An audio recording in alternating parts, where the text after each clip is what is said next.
Good evening, ladies and gentlemen. We will open this meeting of the Syracuse Planning Commission. Our first order of business tonight is action on the minutes of our August 26th meeting. And immediately thereafter, we will proceed to our public hearings for tonight. So if there is a motion on the minutes from the meeting of August 26th, we will entertain that motion at this point. So moved. Second.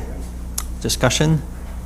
All in favor, please say aye. Aye. Those opposed, say nay. Any abstentions? Our minutes from the last meeting are approved, and we will move immediately into the public hearings for tonight. For those who are unfamiliar with our process, as each application is announced from the podium, we will ask that the applicant or their representative come forward to the podium, provide their name and address, first of all, for the record, and then a brief summary of the application. Following any questions from the commission members, we will then extend an invitation to the public, public members who wish to speak in favor of the application, and then we will similarly extend an invitation to those members of the public who wish to speak in opposition to the application. And when comments are made in opposition, we will encourage the applicant to return to the podium to address those comments made in opposition. So with that, we are ready to begin with our first hearing, please. Good afternoon, Commission members. Mr. Kulik, the first public hearing is a continuation from August 26th of 2019. This is S1901, and this is a street abandonment to abandon a portion of Tracy Street. Erie Place Associates LLC is the petitioner, and the City of Syracuse is the owner.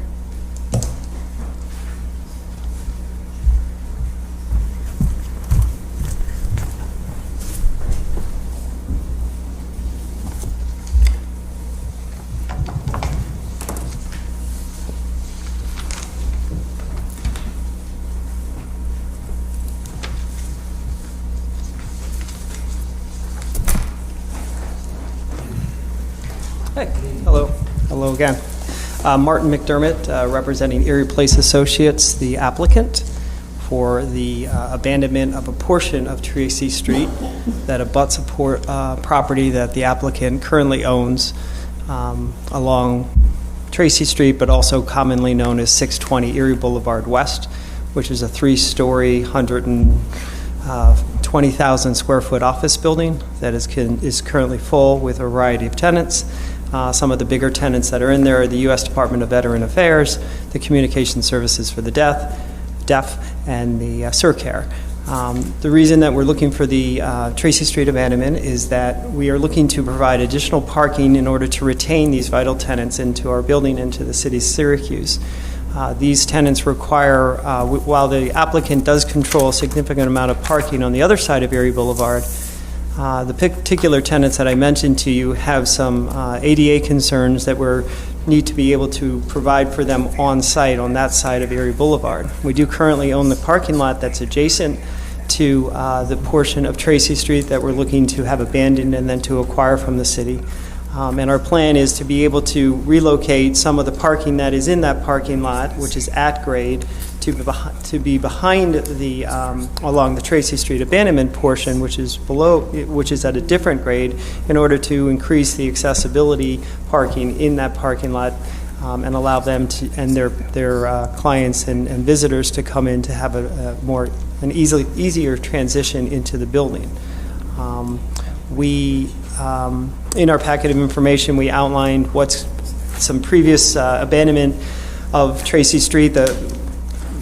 The portion that we're looking at is a continuation of abandonments that have occurred throughout the years, including to the current applicant, or at least the previous owner of the building, where it looked like it was an old rail spur that serviced the property when it was more of an industrial property before its conversion in 1988. That portion behind the building was abandoned and sold to the owner of the property at that time. And then there's been some additional abandonments along other portions of Tracy Street. Again, because the street itself has never been improved, it was just mapped out at a wider distance than it was ever improved, and we're looking to simply finish this final piece at the intersection of Van Rensselaer Avenue and Tracy Street in order to finish out the block. We have, within our pamphlet of information, we also are have shown a sort of a schematic, working with the city's Department of Public Works, who is working to do some street improvements. We will be reconstructing the sidewalks along Erie Boulevard, as well as Van Rensselaer, as well as the small portion of it by Tracy Street, in order to improve the current appearance, bring it up to the standard.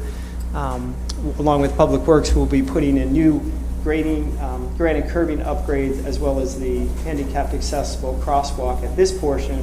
And then we will be paying for the balance of the repairs, of the reconstruction of the sidewalks. So what we're trying to do is improve this overall image, the circulation for both pedestrians, but then also back here on this portion of Tracy Street is to provide the parking that then will enhance the parking for those tenants that I've mentioned. Okay, thank you. Sure. Are there questions for the applicant?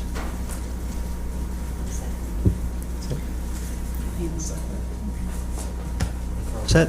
Thank you very much. Are there individuals who would like to speak in favor of this application? If so, please come forward. Anyone wishing to speak in opposition to the application, please come forward. I don't see that we have any additional speakers, so we will declare this hearing closed and move to our next hearing. Okay. And just a point of clarification, the commission had asked for that ordinance last time. We did research, and Jeff just handed that to you. Thank you. From 2002.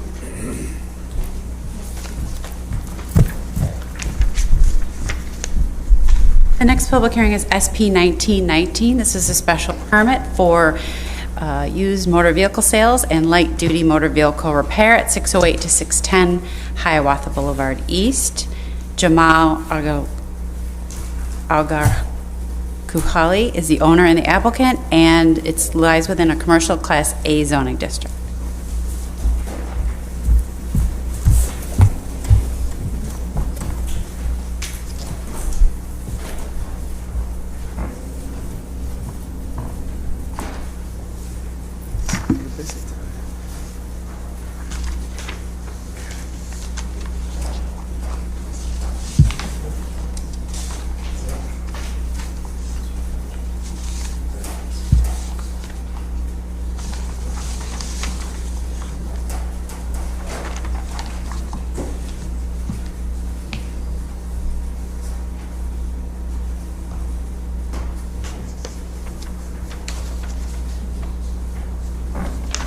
Good evening, I'm Tom.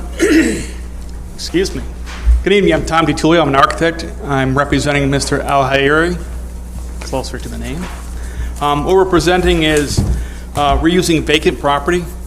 It's zoned with special use permit for both new and used vehicles sales, and also for light, moderate automotive repair. We're requesting that we like to construct a building approximately 28 by 70, 69 feet, 1 story high except for over the office areas, with 3 service bays, and they'd be more than minor repair. They would just be for prepping a vehicle for sales, washing, vacuuming, oil changes, possibly brake repairs. My client owns a repair shop on the other side of town, so any major repairs would be done elsewhere. The county suggested that we add some green buffer on the front of the street area, both on 2nd North and Hiawatha East. And if we had a barrier, I would suggest that we use small shrubs, approximately no higher than 30 inches, so that we can see the vehicles once they're parked there for sale,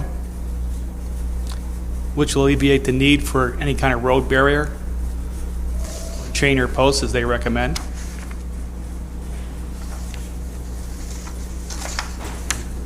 And we're going to remove the drive on the 2nd Street entrance.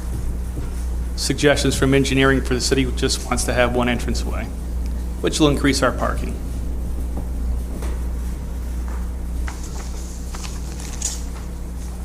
That's all I got. Okay. You have received perhaps the resolution, or the text of the resolution from the Onondaga County Planning Board? Yes, we have. Its comments. So with it suggested two modifications, one indicating that a SWIP would be needed, and the second relating to the sidewalks. I think you just addressed a little bit the Oh, sidewalks. sure, the sidewalks, we know are in disrepair, and they were at the old location before the road was increased. So at one point in time, it was the proper distance away, or whatever they deemed as proper distance away. So we'll relocate it to, as recommended by the Syracuse Department of Public Works. They want it adjacent to or up against the property line. And we'll do a 4-foot walkway, meeting all Syracuse city requirements for it. And that stormwater management plan will perform if approval is given. There's also a recommendation about situating the proposed building at the front of the parcel. Did you see that comment? I saw that comment. I don't like it. Let's be honest. That's not where the owner wants to put it. The whole idea is to sell vehicles, which means to present them out to the available area that's viewable.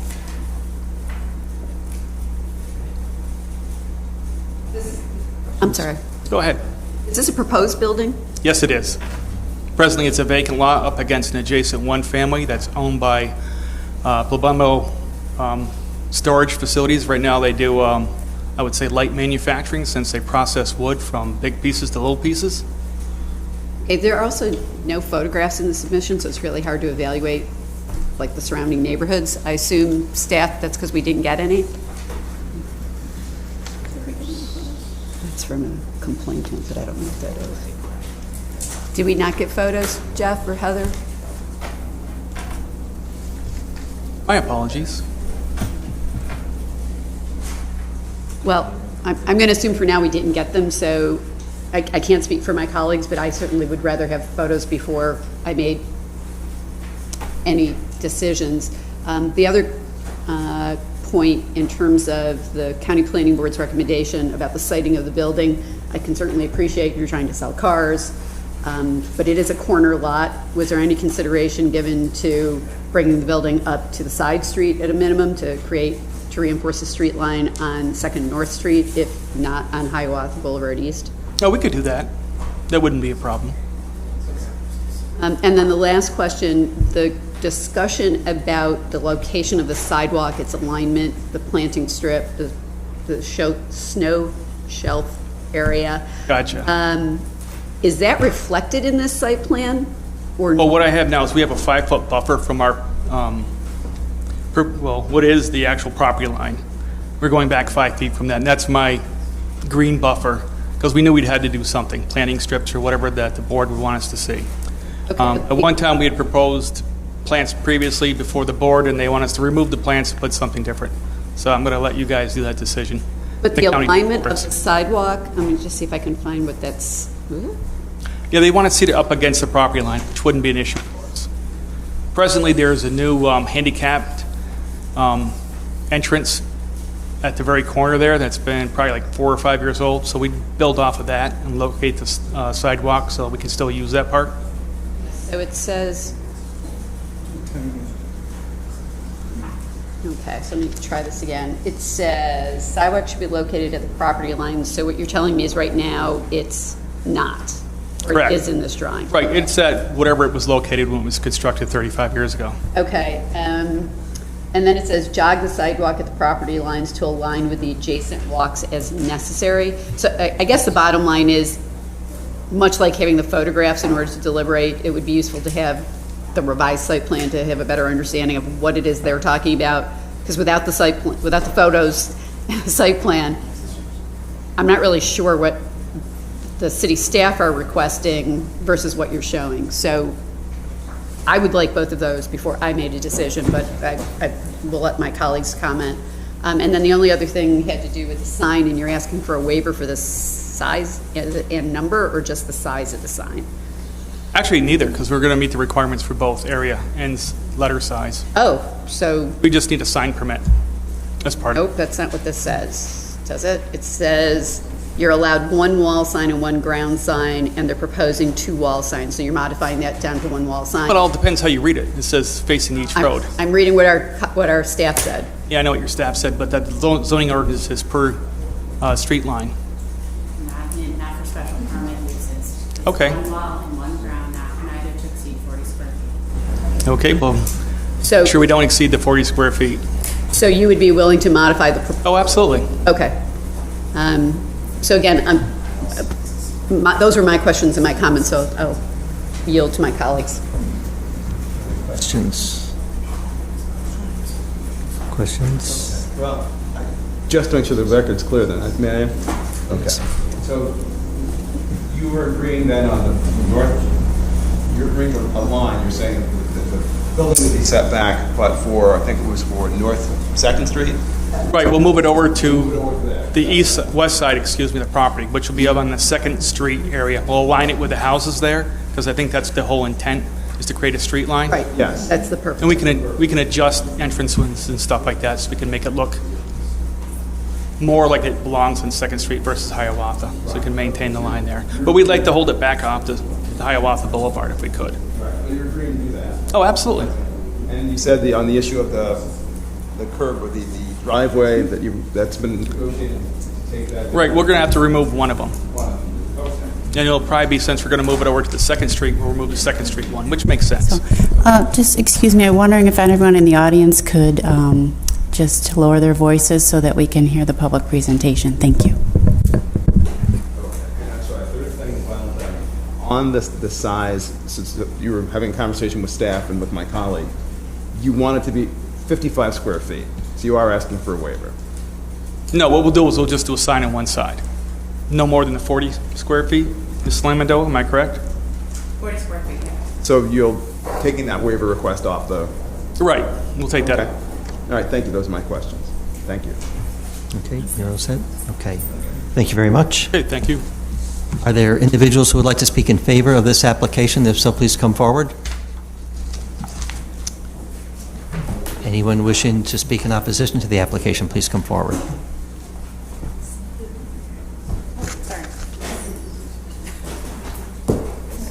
No, you're good, you're good. My name is Bridget Monroe Moore. I live at 711 2nd North Street, Syracuse, New York. And yes, I'm short. So I do have pictures of the area that is being discussed, 608, 610 Hiawatha Boulevard. And the reward for looking through is glass scenes in a book. Anyway, used car lots, not a value for the neighborhood. Not always the best. Blocks more than a view, blocks a pathway, presents a danger, adds traffic congestion, sprawling commercial view, not an asset to a neighborhood. Car lots represent depreciated home values, impediment of pedestrian pathways, increased traffic congestion, use hard fill over tarvia for sidewalks, fail to maintain property, encroach on neighborhoods. And just in a mile radius of 711 2nd North, there are 8 listed used car dealerships. There are more than that. Some are not listed. So here are a few pictures, if you'd like, of the area. And I don't want to take up any more time because I feel like it's like, you've got a lot.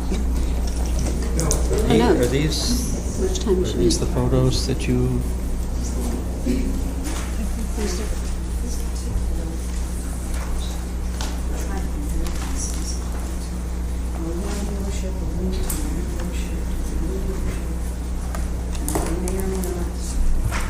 This is the exact lot.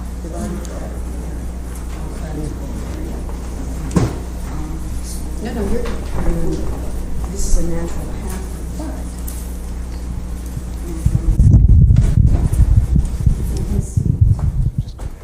Oh, sorry. Oh my gosh. Oh my God. Now I'm really intimidated. So here are some of the pictures. It shows 608, 610 Hiawatha Boulevard. They've already started prepping some of the area. You see the brush, and that's way before the pickup time, by the way, too, which, you know, city says set it out at a certain time. You do that, follow the rules, and they'll pick it up for you. There's a pedestrian right there, but really something interesting is that there's a moving company that's on the corner too. Yeah, that's the moving truck.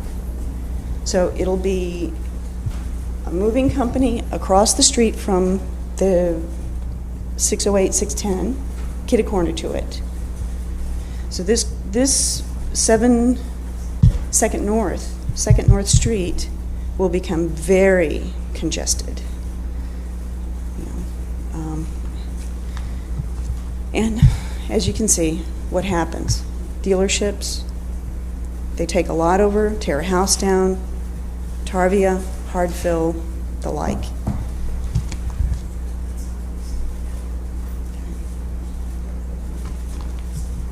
So here, let me, sorry, excuse me. Goodness, sorry. Thank you very much for your time, by the way. That's that big list there.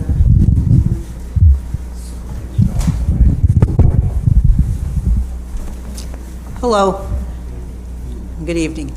My name is April Moore. I have lived on the neighborhood since 1953.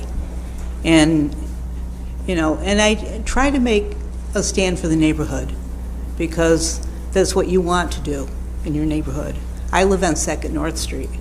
And when you think of the history of the North Side, you have the ballpark, which is just a block away from this project that they're talking about. You have the transportation center after the mayor's grandfather, William Walsh. You have the regional market, you have the mall. And everywhere you're driving around the neighborhood, all you see is used car lots. I mean, everywhere. It's like vacant spot, used cars. Let's just park them there and try selling them. Why? Why do we need another one? You know? And then, you know, the lack of sidewalks, you know, because they're just utilizing vacant spots. I don't think it's right. I think enough is enough. That's all I have to say. Thank you. Thank you. Other individuals who wish to speak in opposition?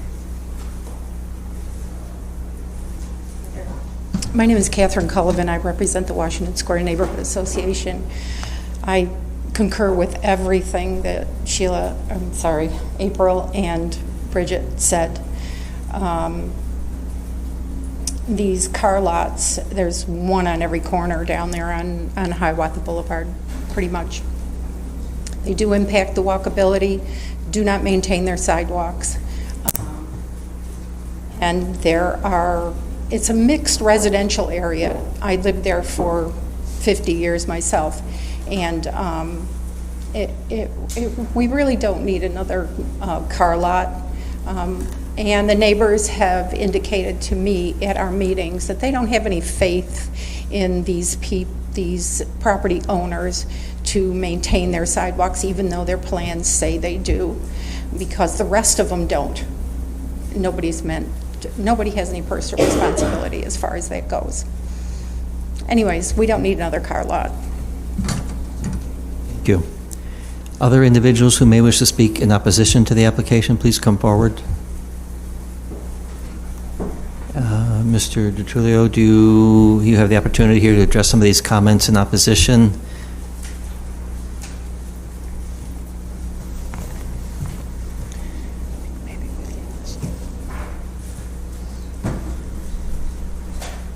Their feelings are understandable. Likes to have commercial property built next to residences. Unfortunately, it's a commercially zoned area. And the reason there's a lot of used car vehicles there is because by special permit it's allowed. Without special permit is new motor vehicles. Have you seen larger ones down toward the western end of Hiawatha? There's several large dealerships there, right up against existing residential neighborhoods. These seem to coexist without too much of an issue. Most vehicles, most property owners maintain their property. There are issues with abandoned property not being maintained. This property being abandoned, no one would maintain the sidewalks because there'd be no one to maintain the sidewalks. Someone has to do the snow removal. The city doesn't do this. It's not in this area to have the snow removed anyways. So this will increase the accessibility in the wintertime because there'll be cleaned walks and allowing the children to get down to the corner and pick up the bus with. Did my homework. I know they get picked up. Also, with the green barrier put in as a recommendation for the entire neighborhood, if we start doing this, this will be the first building underneath the new plan for the planning board to increase the green buffer zone along Hiawatha. Once we start, there'll be more encouragement to have other businesses increase that. And as areas get developed, then some of the asphalt can be removed and green areas put in place. And if you read the plan, there's a plan to put plantings in the space between the sidewalk and the curb. As we develop properties, we tend to turn neighborhoods around. The lack of investment in the neighborhoods tend to keep them run down. The house adjacent to the property is no longer occupied because it's owned by the moving company. The Palmazanos are not doing anything with them. So it's just going to sit there in disrepair until someone takes it over or tears it down. But by putting up a new building, maybe we'll encourage our neighbors to do some work with their house. Thank you very much. Thank you. In light of the additional items in the requested by one or two of my colleagues and the updated plan reflecting the changes in terms of signage, sidewalk, and building placement, if my colleagues agree, I'm inclined to suggest this hearing remain open, and then we consider final action once we get the updated application materials. Just one comment, in light of the transportation planner's comments regarding coordination with the city arborist for street trees and the discussion we just had about whether or not the barrier is post and chain or bollards or plants, I think the revision of the site plan should make clear whatever it is that's going to be proposed. So if you don't have a complete planting plan, at least it has to be a more annotated site plan.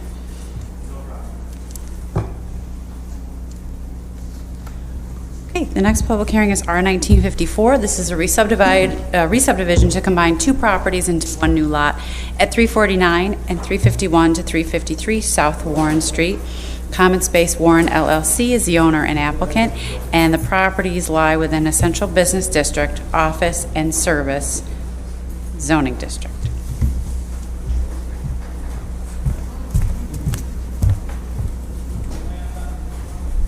Hi, good evening. My name is Josh Werbeck, and I'm an attorney at Bousquet Holstein. Our address is 110 West Fayette Street, Syracuse, New York, 13202. Here with me is Jim Middle. He's the architect for the project, and Joe Cisco is one of the members of Common Space Warren LLC. This is a pretty simple and straightforward application. Common Space acquired two commercial properties on Warren Street earlier this year, 349, which is the Pavone's Pizza Building, and 35153, which has been known as the Western Union Building. It has that grocery store on the first floor and legal aid upstairs as one of the tenants. Both buildings are going to become a single project. We'd like to share some means of egress between the two buildings, and for code reasons, that means our two buildings need to be one building, one single parcel. And so we are here before you today to ask to combine them into one parcel so that we can always keep those exits available. Questions? I think we're set with our questions. Thank you. Okay. Are there individuals who would like to speak in favor of this application? If so, please come forward. Anyone wishing to speak in opposition to the application, please come forward. We have no additional speakers. We'll close this hearing and move to our next hearing. Thank you. Thank you so much. The next public hearing is R1959. This is also a re-subdivision. This is to combine three properties into one new lot at 501 Catherine Street, 725 East Willow Street, and 616 Hickory Street. Catherine Street LLC is the owner and applicant, and these all lie within a residential Class B1 zoning district.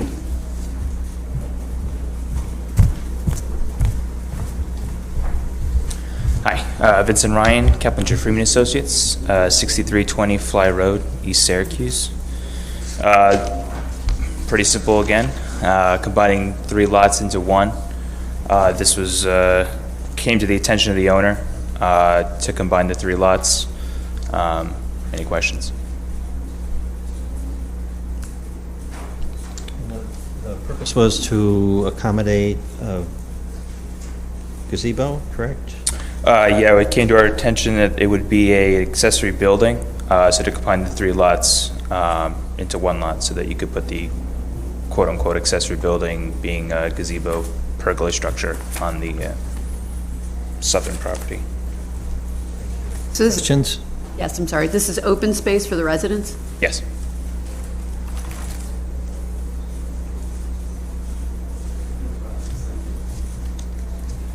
Thank you very much. Are there individuals who wish to speak in favor of this application? If so, please come to the podium. Is there anyone who wishes to speak against the application? If so, please come forward. We have no further speakers, so we'll declare this hearing closed. Thank you. The next public hearing is R1960. This is also re-subdivision. This is to divide 2 properties into 3 new lots at 825 Comstock Avenue and 123 Stratford Street. Isaac Benishai is the owner and the applicant, and the properties lie within a residential Class A1 zoning district.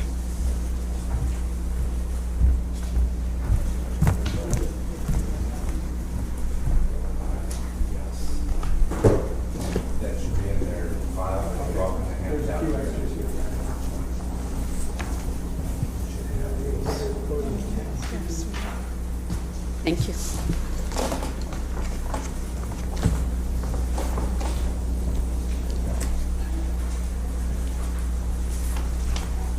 Good evening. Hi, I'm Jim Niddle, in Architects, 239 East Water Street. Thank you for having me back here. When we brought this project to you a couple months ago, we realized some technical issues with the lot size and cover or setbacks.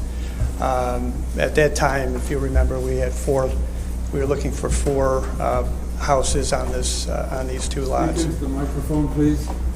I am speaking into the microphone. I'm not hearing you. Yeah, I'll do what I can here. Okay, so we're back today with 3 lots, and again, the intent of the project is to build 3 single-family homes. We believe we have met all the criteria from zoning. If we go through intended use, Class A1 is single-family residential, which is our use. We've met all the minimum yard requirements. Front yards are 30 is provided. Side yards are 4 minimum. We have 1 that's at 4. We also have 13 to 16 feet between the particular houses on here, so we're not maximizing the width of the lot. On the one corner lot, if you see a site plan that's in there, we've moved the property back so that it would line up with the houses on Comstock. We exceed all the requirements for side yard setbacks. Right now we're at 41 feet. I think we've set back in line with everything else, so we've met those requirements. Lot coverage, 30% is the maximum. We're providing 15 to 24%. Parking lot coverage, 30 maximum. We're 8% and 13 on 2 of the properties. The 50-yard minimum lot width, we've met that, so we have a 50, 50, and an 80. Density, we're the minimum lot size for this zoning is 4,000 square feet. Our smallest is 46. Our largest is 7,700. There are no height requirements. Parking, 1 is required. We have 2-car garages. attached on the lower level of each of these buildings, and then minimal paved surface to be able to access those garages. And I think we are, I think 30% of parking is the maximum, and we're 8 to 13% is our actual parking surface. So remained under those. One of the comments before was folks couldn't believe we could build on these sites and didn't know what we were going to build on these sites, and what we've presented to you tonight. And I'm happy to pass the copy around to the folks in the audience. Is the houses that we're proposing for this. We've provided a rendering based on an actual photo of the street. There's several views of it. We did go through Syracuse Engineering when we submitted it for 4, and engineering had approved sanitary water, all our services for these sites based on the 4. So, at such time that we need to, we'll go back with a revised site engineering drawings. And the house basically is not changing. We're just doing 3 of them instead of 4. And as you can see by the renderings, the houses will look alike, but we'll have some minor changes in some of the colors and finishes, so that they're not 3 exact matches. But just like everything else in the neighborhood, you have different colors, different trim, just to give them a little character. So I'm willing to take any questions that you may have. Were you aware of comments from the Preservation Board with a comment or suggestion about the proposed north-south orientation, and the thought that a better orientation would be an east-west orientation for that? Yeah, no, I understand it, but also if you look at the neighborhood, even the houses that have east-west, directly across the street from this property, that house there, its entrance is actually on Stratford, as well as parking. Almost every, you go down all the way to Ackerman, and almost every house has its entrance and its parking on Stratford. I don't think that was the comment of the Preservation Board. Yeah, it was more the alignment of the alignment of that. And we understand that, but also, and we understand it's a unique neighborhood because of that alley. But the owner doesn't. It's not the best use of our property by accessing it from the alley. And if you've walked in the alley lately, it's not a pleasant experience, and having to be at the end of that alley. And if you saw that alley last weekend, you would wonder how you'd even get out of it. It's all rentals. It's a parking lot back there. There's areas paved and striped for 16 cars on one of the properties. So I know it's hard to understand, but the owner truly wants to sell 3 single-family residences. He doesn't want to own them. He doesn't want to rent them. He doesn't want to. He's not in Syracuse anymore. He wants to sell his properties and get out of Syracuse. So somebody buying these properties, I think, is going to benefit more from having a driveway and an entrance that's 30 feet in front of you on the street, as opposed to 500 yards through an alleyway that in its day was a nice asset for the neighborhood, but today it's not. Again, I don't think that's the Preservation Board's comment, at least as I'm reading it. It really doesn't talk about the alleyway. What they're saying is that the corner lots in the immediate area, but also in the entire neighborhood, run east-west, which would mean potentially a driveway for a Comstock lot off of Comstock. Right. And then the Stratford lot, I mean, if you look at the south side of the street, it could literally be the mirror image. So there'd be a shorter lot that might have access, as you're suggesting. But it's directly across the street. Yeah, it is a longer lot. Right. But it doesn't access off of Comstock either. its driveway is really on Stratford. Yeah, I think it's just, but it's, I think both. The orientation, well, that's why we wanted to take that end unit, and it is set back in line with the others, and we wanted to do something on that end piece there with a bay or some extra fenestration to kind of continue the line of houses along there. But it just, to take that lot and turn it, it didn't seem to make a lot of sense, and it ate up a lot of lot, and we'd still have a driveway off of Stratford anyway. So again, we understand, we fully appreciate those comments. There's nothing really in zoning that would dictate that we do that. And you said these are going to be for sale for single family? He's going to put them up for sale. He's not going to rent them. So I remember asking this question last time from like a market analysis. Given the overabundance of properties for sale, I'm just curious, do you know what the estimated target sale price is? He's looking in the $400,000 range. I mean, they're sizable homes, but they're very nice. With no comparables in the neighborhood, I would assume? Not really, until you go up to Berkeley. I mean, look at the house prices up in your neighborhood. They're not at $400,000. No, but they're not cheap either. So these are brand new homes. Okay. So again, market analysis aside, these are nice quality homes in neighborhood. There's no criticism of whether or not they're quality. That's a value judgment. Sure. I was asking more about the economics of it, so it wasn't a value judgment at all. Yep.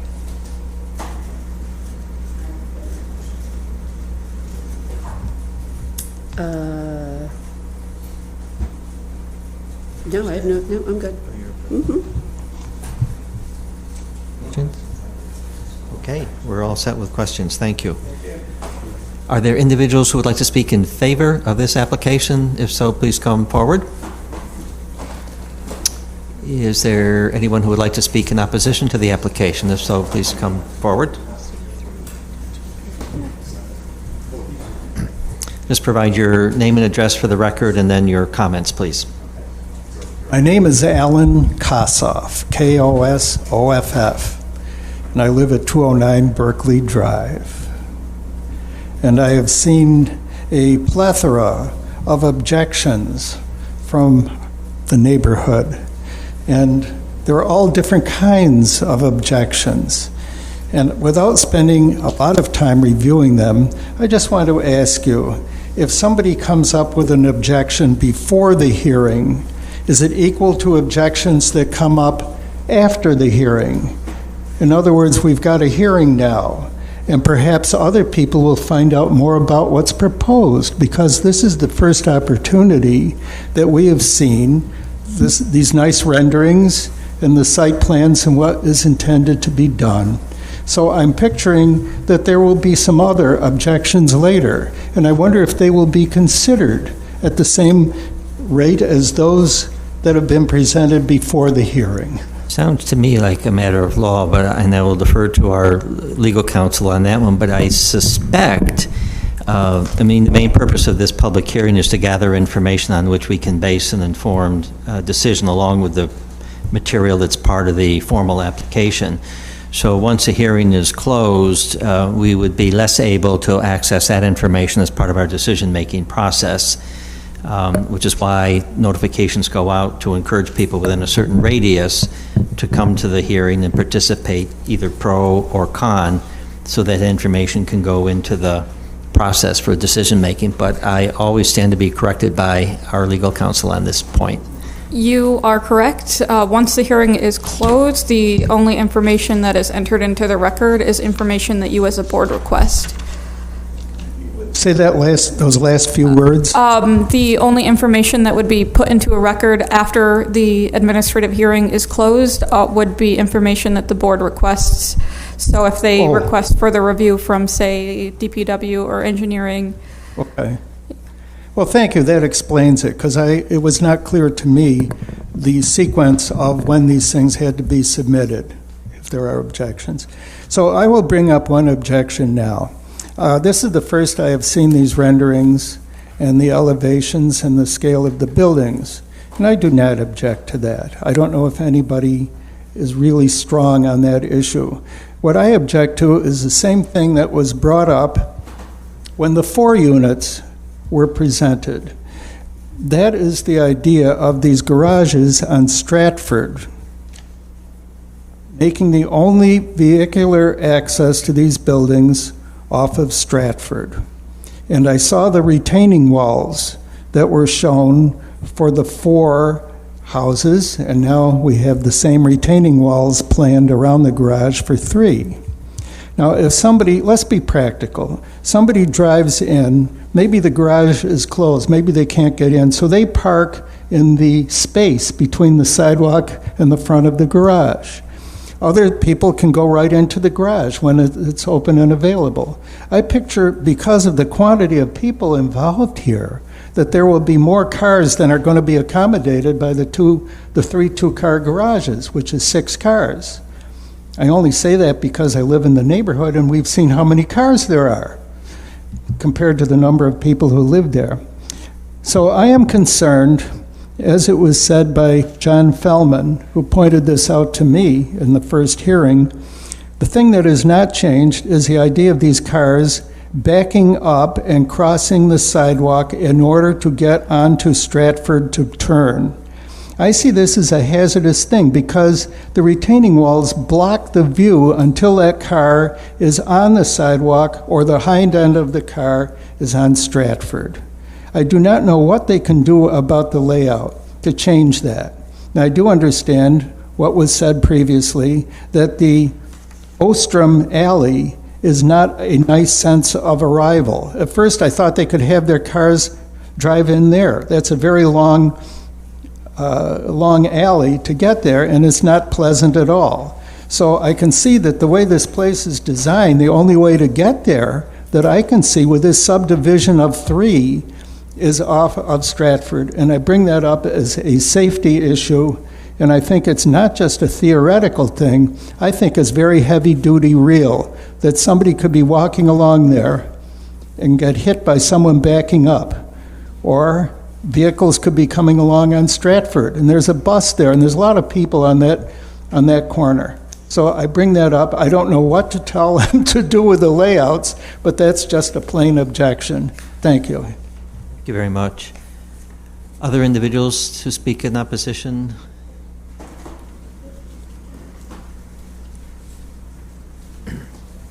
Good evening. My name is Bob Haley from 137 Buckingham Avenue, Syracuse, New York. Thank you for this opportunity to come here and speak to this tonight. This is in the university neighborhood where I've lived for 40-plus years, as they say. I just saw the drawings tonight. I went online to try and find out what was submitted, and I've only seen previous plans and the application.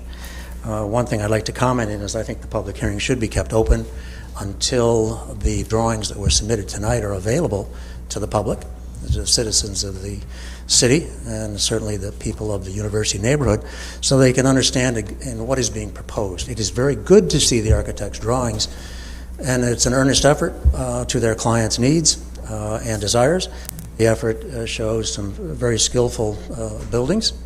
Now I'd like to speak to the issue that I came for, and that is the subdivision. I do not believe this site should be subdivided. It is a significant corner between the university neighborhood area and the Berkeley Park area, and I must immediately apologize for a misspelling in my letter. I don't know if you're able to read it, but it said the impertinence of the corner, of the setbacks. I meant to say the importance of the setbacks. I have a new copy to submit here tonight. I apologize. I read that coming over here. The impertinence of this is a tough thing. Impertinence is a good term for these hearings. I apologize. Let's go back to the issue, and that is the importance of this corner lot to both Ostrom and to the university neighborhood, and certainly the Berkeley Park district. It was a large site looking for a prominent building that maybe never appeared. Actually, I don't know if there was a building ever on there. There might have been, and never. Thank you.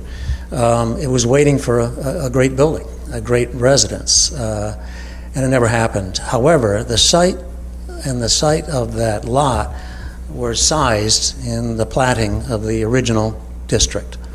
One thing I'd like to ask as a comparison, maybe since there's new information tonight, the architects can provide this. What is the size of the individual lots you are proposing in terms of square footage, as opposed to the typical lots along Ostrom? I don't know if they've measured, you may not have that information, but the typical lot along Ostrom, that area, and the pattern that repeats all the way down Ostrom, could be compared to what's being proposed here. I do not think the lot should be subdivided, and I came here not knowing what was proposed. I would agree with the comments. Well, I have another issue, basic issue, long-term issue, City of Syracuse, definition of family. The typical family, by the houses that were built in that area, provided structures built between 1890s and predominantly through the 1930s, 20s, 30s, and 40s. A family residence was a 3-bedroom house. Once in a while, a 4, usually a 3-bedroom house, certainly a market rate 3-bedroom house. I live in a typical 4-square, 3-bedroom house in the university area. My point here is that through the issues of transitioning these houses into needs for the university landlords, the definition of family changed to 5 people. I would believe tonight, I have not looked carefully at the drawings, how many bedrooms are in these single-family houses. If the architect wishes to answer that now, he could. I think they're 5. There are 5. There's actually 5 bedrooms in these. 6. There's 6, sorry. 6 bedrooms in these, quote, single-family residences. I have a serious problem with that, not in the aspect of the law, but in the fact of redefinition to what, in fact, is shown on the drawings, or the game of legal terminology. I would like to say further that these look like apartment buildings, and they look very clearly with garages entering to the streetscape, no street frontage, no character as a residential street or a single-family street. So I have difficulties with that. I speak in opposition to this subdivision clearly.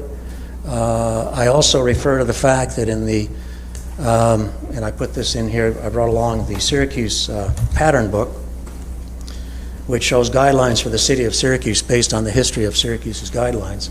Also an example of the corner lot site showing the setbacks and how critical they are to the character of the street. These are guidelines that all of our applicants, we would wish that they would have them. They are available online to the applicants. They may not have been considered important to this owner because of what the owner is hoping to do for the land. So I think with that said, I would suggest you keep the hearing open. Either deny it tonight, the application, or keep the public hearing open so that more people can understand what's being proposed. But I certainly speak against the approval of the application as submitted. Thank you. Thank you for your Have any comments. questions? Thank you. Thank you. Additional individuals to speak in opposition?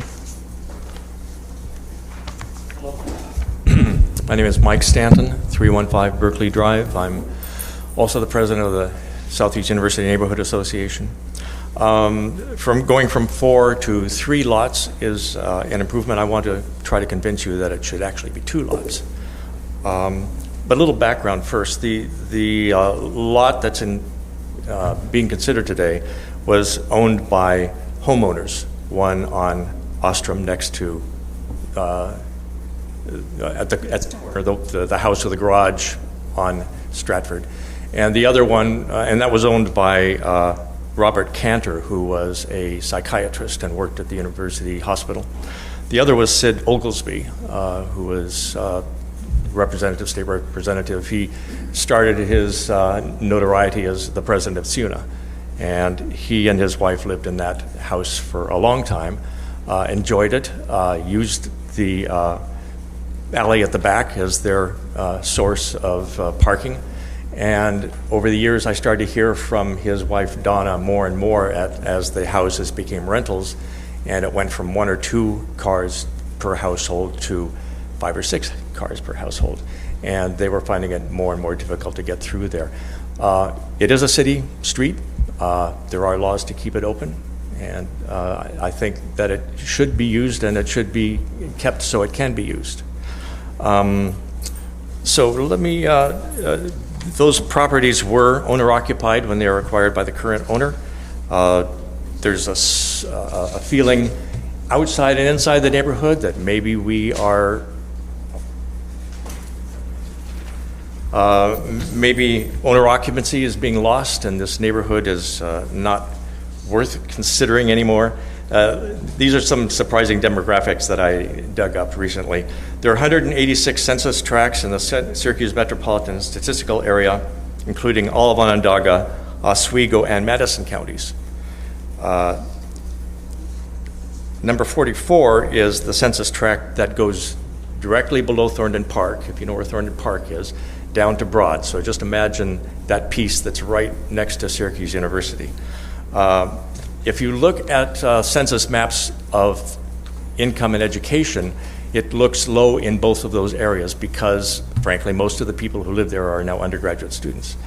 But if you look at just those people in the census tracts across the Syracuse metropolitan area that are 25 or older, you find that in census tract 44, that one south of the park, 47% have an advanced degree, a law degree, master's degree, PhD, doctor. That is the highest of all these census tracts in the metropolitan area. What comes up second is Fayetteville with 37.4, quite a bit below the 46.6. Below that is the Outer Comstock, which also benefits from being near the university. Then on the same matter, if you look at income in that area, it shows that it's a low-income area because of all the students. If you looked at just those 25 and older, it is the highest income census tract in the city. 50% of the people 25 or older there have incomes over $100,000 and equal to or higher than. So just a little background on that. And now let me give you some visual aids.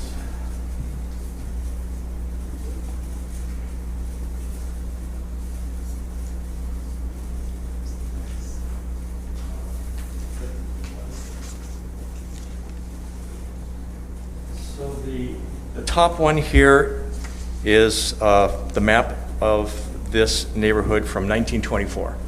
And all the houses around there are already there in 1924. And the red circle shows the area that is now being discussed for development. You can see that it all goes horizontally. The house that is on the corner with the garage facing onto Stratford, it is oriented towards Ostrom. It's east-west. And all the other lots drawn, not yet developed, are oriented east-west. If you flip to the next page, that is today. That's an aerial view. And you can see the setbacks of the houses on Comstock. And they are further back from Comstock because it's a busier street. That's the way things are done if it's being done properly. They're back further from the street than they are on Ostrom. And for that reason, they are deeper than the ones that face on Ostrom. But if you look at the houses, just draw your eyes across to what's happening on Ostrom compared to this open area on Stratford, there are two lots, horizontally oriented. I think it argues towards having two lots facing onto Comstock, with one at least having its access through the alleyway. The next slide shows that it's not a flat area. From above, it looks like we're just talking about a flat piece of land. The houses on Comstock are not just set back, they're on a hill and set back. And you can see the stairs. The stairs on the right goes up to the alleyway. And just one more picture to show you how these properties are being treated.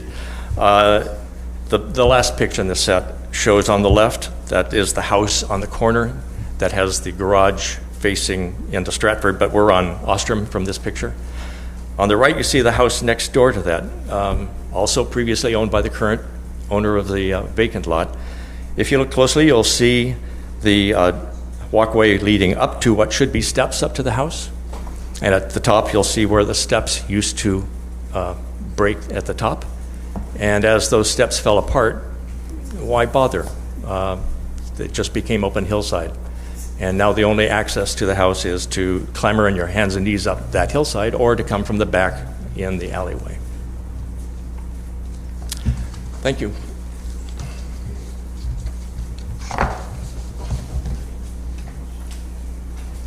Other individuals who may wish to speak in opposition to the application, please come forward.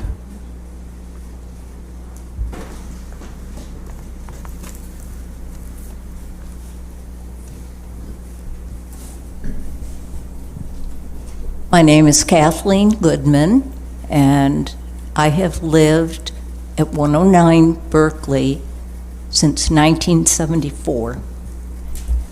And boy, have I seen a lot. We are definitely the densest area in the city. And there are so many cars that if you want to go down to the city and you have to take Adams to get down, you can't get down because there are cars parked on either side of Adams and people coming up in the middle and trying to go down in the middle. That's just one of the problems. I mean, and that traffic problem is everywhere around the university. So it makes us worried about what the grid, if it comes to the grid, is going to do to our neighborhood, the hospitals, where even sometimes the ambulances can't get in right away. And I would like to say that, okay, 5-bedroom apartments or houses would be snapped up immediately by the very, very wealthy landlords. They will pay anything for that. The closer they get to the university, the higher the rent can be. And I really predict that that's what's going to happen. And landlords have been buying up every property on Berkeley that they can put in the Berkeley Park area that they can put their hands on. And what I see is that in not such a far time, that what will happen is they will own most of the houses in our beautiful, wonderful, historic neighborhood. Now, is the price going to go up on those houses when they don't put in just 5 people? And I drive by, and I've mentioned this to the council here, that you drive around and there are all those houses that have no fire escapes, those big old houses. And you can see it because the attic lights are shining. You see what's going on up there. And the way I understand it is that's a code problem.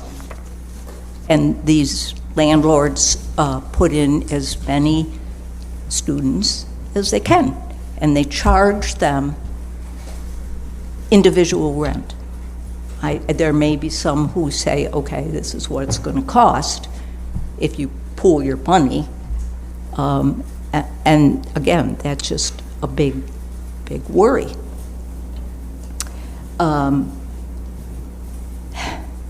It used to be serene, and students used to be of a different caliber. And now what we have is binge drinking, raucous behavior, unbearably loud noise, trash, it's the red cup area. And every weekend that you can get out when it's nice, you have to go by all this trash.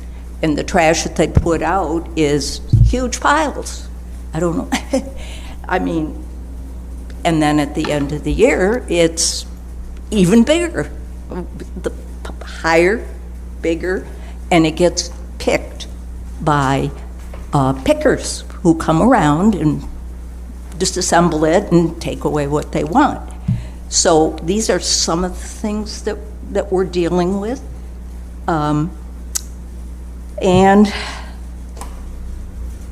my great worry is that sooner or later, and I think it will be sooner, that, as I've said before, the Berkeley Park historicness will die because the landlords are millionaires and they can buy up everything, and that's just about what's happening now. So back to this other proposal, that's just allowing other landlords to buy up those properties and shovel people in there. This is what I really think is going to happen. So, thank you for listening. I'll be back if we have another open session. And I would like to tell you that the last time I reported, when we didn't close out on, when it was closed down, and we just went first and then we all went home. And I told you that SU was going to be demolishing homes on Ostrom to put in dorms for the most part. That's what we understand. It's going to be dormitories. And that comes right from Chancellor Severeid, who wants to bring students from the Skytop area. He wants them to all be on campus. So imagine that and how far that is going to move out. So of all the houses that were there, what is there now still is the Daily Orange, which is looking for a new home. It's the only one that's left. All the others have been demolished. There's a parking lot across from the Thornton Park, and there's Shaw Dorm, and that's on Ostrom and Euclid, and then also faces Comstock. So we're talking about continuing all this tremendous density. And having lived here all those years, my heart is broken, really, because we have put $100,000 into our property, and we won't get that because several elderly people have moved out. They're not getting great prices. I think somebody just sold their house for $270, and so it's not really going up unless you're a landlord. It's going down. So thank you for your time. Excuse me, I just wanted to add one thing to what you will not add, but you mentioned the illegal bedrooms on third floors without fire escapes and a few other code issues. I just wanted to remind everybody that if you see issues, for example, houses need to have third floor bedrooms need to have either a second means of egress or the sprinkler system. So when you see evidence of that, please report it to code enforcement. And also, this is a bit more challenging to build a case on, but when single-family homes are being rented by the bedroom, or there's clear evidence of it not operating as a single-family unit, you can report that to code enforcement as well. Okay, thank you. Thank you. Other individuals who might want to speak in opposition to the application, please come forward. Seeing no other speakers, you have, yes. Could I ask that question again about possibly keeping the hearing open? Is that legally possible or not? That's legally possible, and I think we're going to get to that very, very soon, but I did want to give the applicant an opportunity to address any of these comments you just heard from 3 or 4 different speakers. Thank you, and I truly appreciate everybody's comments. I know Bob works very hard for the city, and I always appreciate what he has to say. Yes, sir, I'll try to speak into this. Let me just go through a couple of the comments. I know Alan was concerned about cars backing onto the street. If you see how we have this, there's a retaining wall on the one side of the driveway, but we've lowered it on the side between the driveway and the stair, so that it's not visually impacting somebody backing out. The one retaining wall does actually get low and was down within 2 or 3 feet by the time it's 10 or 12 feet from the sidewalk. So we have taken that into account, people backing on to Stratford. As I said earlier, almost every house on Stratford, all the way down to Lancaster, backs out onto Stratford, and with very few exceptions. So backing out onto Stratford is not anything new that we're doing here. I understand Bob's concerns about the corner, about the grid, the city, the lot orientation. But we've been waiting 100 years for something to happen, for that one perfect property project to happen on the site, and it hasn't happened yet. So if we're within the zoning criteria for this subdivision. So I'd just like you to take that into account as well. The lot sizes, if you take a look along Ostrom, our corner lot is 7,700.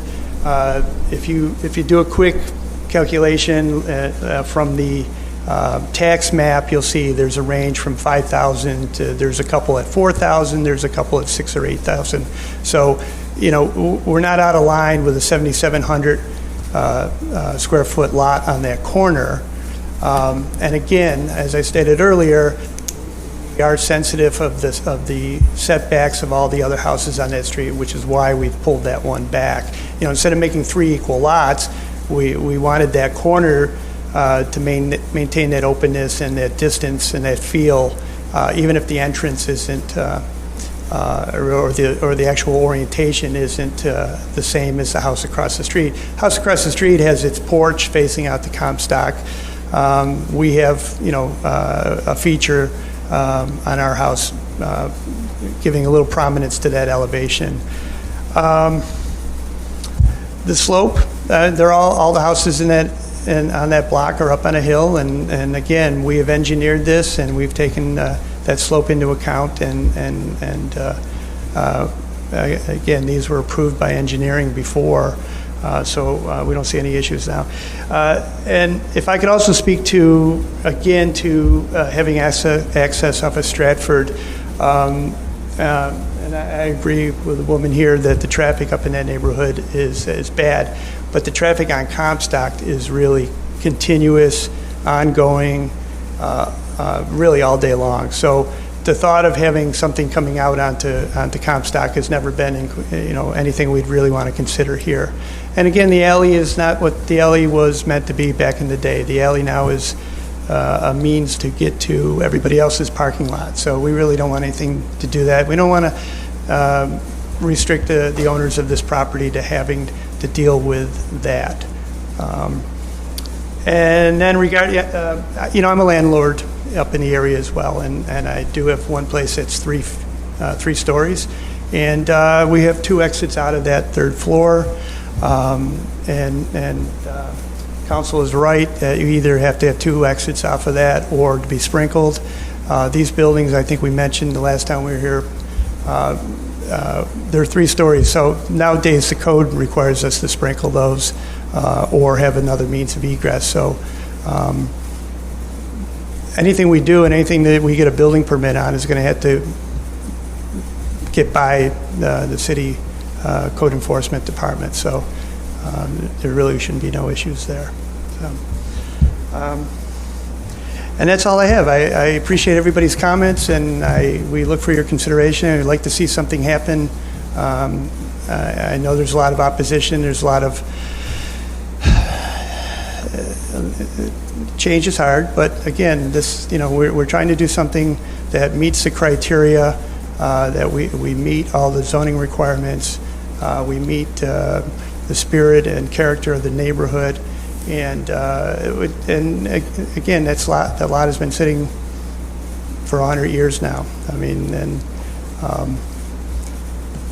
let's do something nice with it if we can. So I appreciate your time, folks.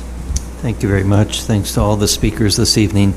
That concludes our last public hearing of this evening, and we have, now I'm just going to ask for whether there's consensus on the body here to perhaps maintain the hearing open, as was suggested, so that the public could see some of the renderings that we've seen but haven't necessarily been available yet to the public, or if the members would like to close the hearing and deliberate on the information at hand. Sense of the body? Thank you. I think we should keep them open for the reasons of the public having access to The renderings? Okay. Open. Sure. So I guess our consensus is that this hearing should remain open, and it'll return at our next regularly scheduled meeting or soon thereafter. So this hearing remains open.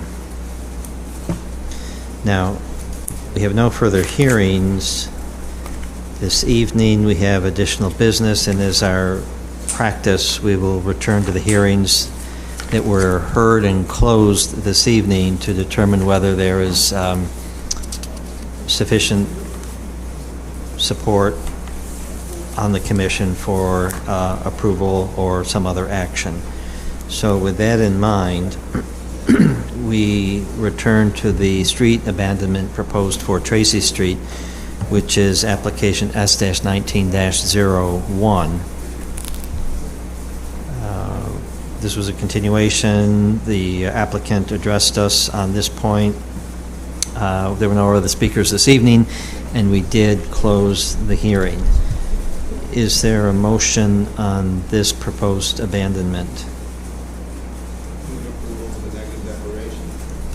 Second. Discussion? All in favor, please say aye. Aye. Aye. Those opposed, say nay. Any abstentions? So that is approved. The next hearing was held open, SP-19-19, the special permit for the 600 block of Hiawatha Boulevard East. So we will not act upon that tonight. That brings us to the re-subdivision proposed for South Warren Street, R-19-54. We did close this hearing after presentation from the applicant's attorney. No additional speakers. Is there a motion on this proposed re-subdivision? I move approval with a negative declaration noting that the new lot is generally consistent with the incredibly random pattern of lot sizes and shapes in downtown. Second. Discussion. All in favor, please say aye. Aye. Aye. Those opposed, say nay. Any abstentions? That re-subdivision is approved, bringing us to our last re-subdivision for action tonight, R-19-59, the proposed re-subdivision on Catherine Street. Is there a motion on this? I move approval with a negative declaration. Second. Discussion? Again, I just would like to note for the record that given the very large-scale properties that front on Willow Street in this immediate area, this would be consistent. Thank you. Get first and second? Yep. Further discussion or further comments? All in favor, please say aye. Aye. Aye. Those opposed, say nay. Any abstentions? That re-subdivision is approved.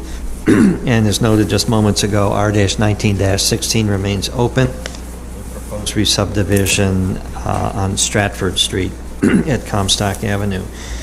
That completes our hearing schedule for this evening. We do have an additional item before we get to authorizations for our next meeting, and that is a special permit modification for a site on Westcott Street. Jeff, could you provide the overview on that, please? Certainly. SP 7407M1 is a special permit modification to a restaurant to modify the floor plan and the signage on property situated at 552 Westcott Street, where the applicant is requesting the modifications in order to establish a barber shop as an additional tenant within the building. The barber shop is a use permitted by right. The property is encumbered by the special permit for the restaurant.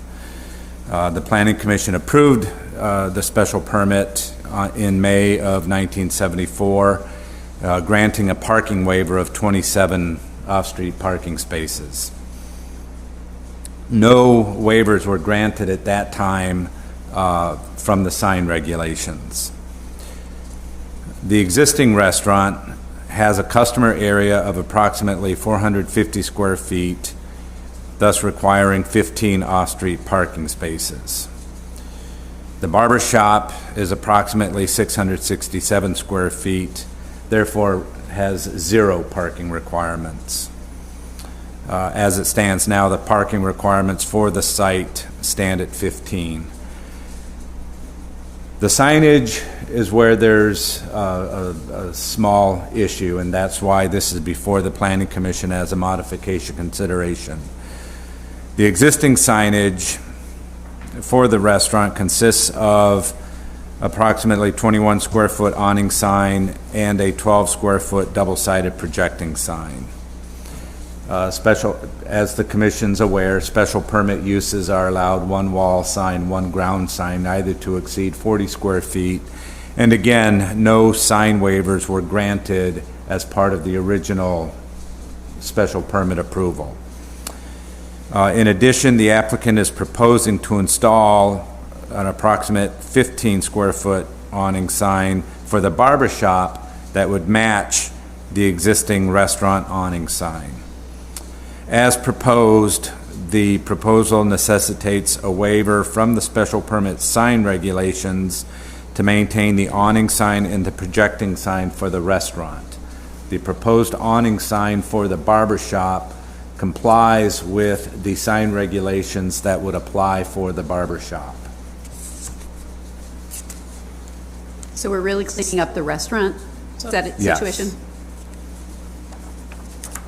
So the Planning Commission may approve the application granting the sign waiver for the restaurant if that's your desire, or you can authorize this for a public hearing for the next meeting for any public input for your consideration with respect to the sign waiver, the special permit sign waiver.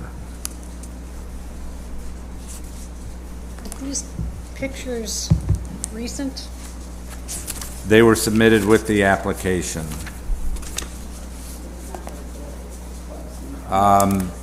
But during my review, when I pulled up Google Earth Streetscape, the pictures that were submitted are consistent with what I viewed on Google Earth Streetscape.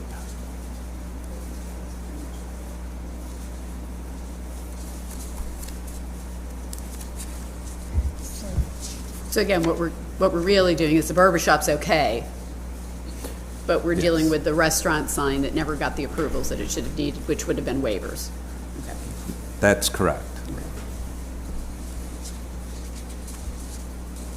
That's pretty innocuous.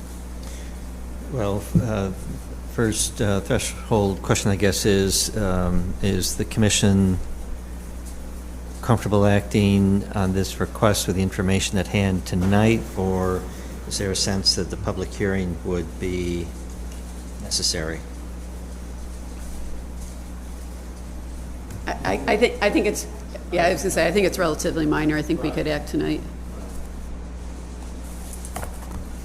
In that case, is there a motion? Move to approve with a negative declaration granting the necessary waivers. Discussion? Just say that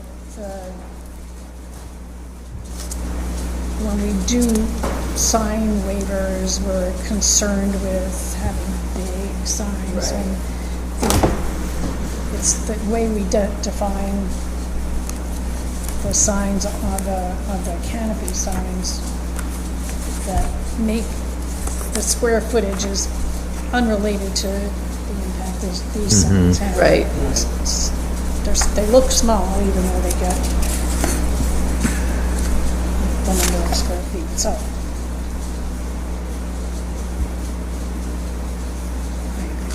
Further discussion or comment on the motion? And all in favor, please say aye. Aye. Aye. Those opposed, say nay. Any abstentions? That modification to the special permit is approved. Jeff, is there any other new business in addition to the authorizations, or can we move to the authorizations? There are no further new business items. Okay, so we have 13 new hearings to authorize and 2 more that will carry over from this evening for a total of 15 hearings. Is there a motion to authorize those public hearings? was there one we were thinking that we weren't going to add? I think the concern here is this is an incredibly full agenda. So if we're inclined to approve it, I would have to say we can't have any new business items on the next agenda, at a minimum. And I don't know if we want to try to take any of these off, but at a minimum, I would say we can't have any I would business. just like to point out, of the now 15, 4 are 3-mile limit reviews, and then there are 4 individual re-subdivision applications, all of which tend to go rather quickly, although there could be exceptions. But Well, I think the 2 we're holding over are going to be time-consuming, and the first one that's listed here that's been remanded by council is going to be time-consuming. So we might, Steve, think about how we deal with them that night, maybe take the ones that we think will move quickly and do them first, and let anybody who doesn't need to sit around go. Would you like to start the meeting earlier?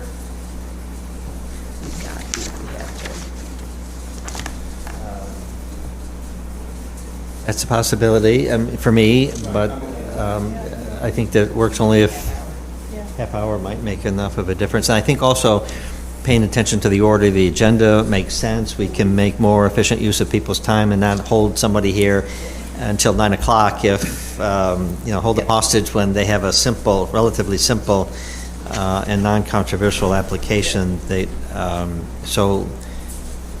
So I think that might be our strategy, a half-hour earlier start time to the meeting. Actually, you know what? The stuff related to the hotel by St. Joe's might bring a lot of people out. I mean, I don't know. And then there's that protected site, which, as I recall, is because it's being proposed for demolition. So maybe at least the half hour then, I would say. And again, maybe we manage it so we take all the 3-mile limits and the theoretically easier free subdivisions and do them first, and then we can deal with all the hard stuff. That sounds like a good strategy. and no new business. And no new business, please. No matter how much someone begs you, no. Because the security officer is going to come up and make us leave. That's right. So with that understanding about new applications, the 2 holdover hearings from this evening, is there a motion to authorize all those cases for October the 7th? So moved. Second. Discussion. All in favor, please say aye. Aye. Aye. Those opposed, say nay. Any abstentions? So we're set with our docket for the 7th of next month. With no other business to come before us this evening, is there a motion to adjourn? So moved. So moved, thank you. Second. Second there, discussion. All in favor, please say aye. Aye. Those opposed, say nay. Any abstentions? We are adjourned until the 7th of October at 5:30. Thank you. My brother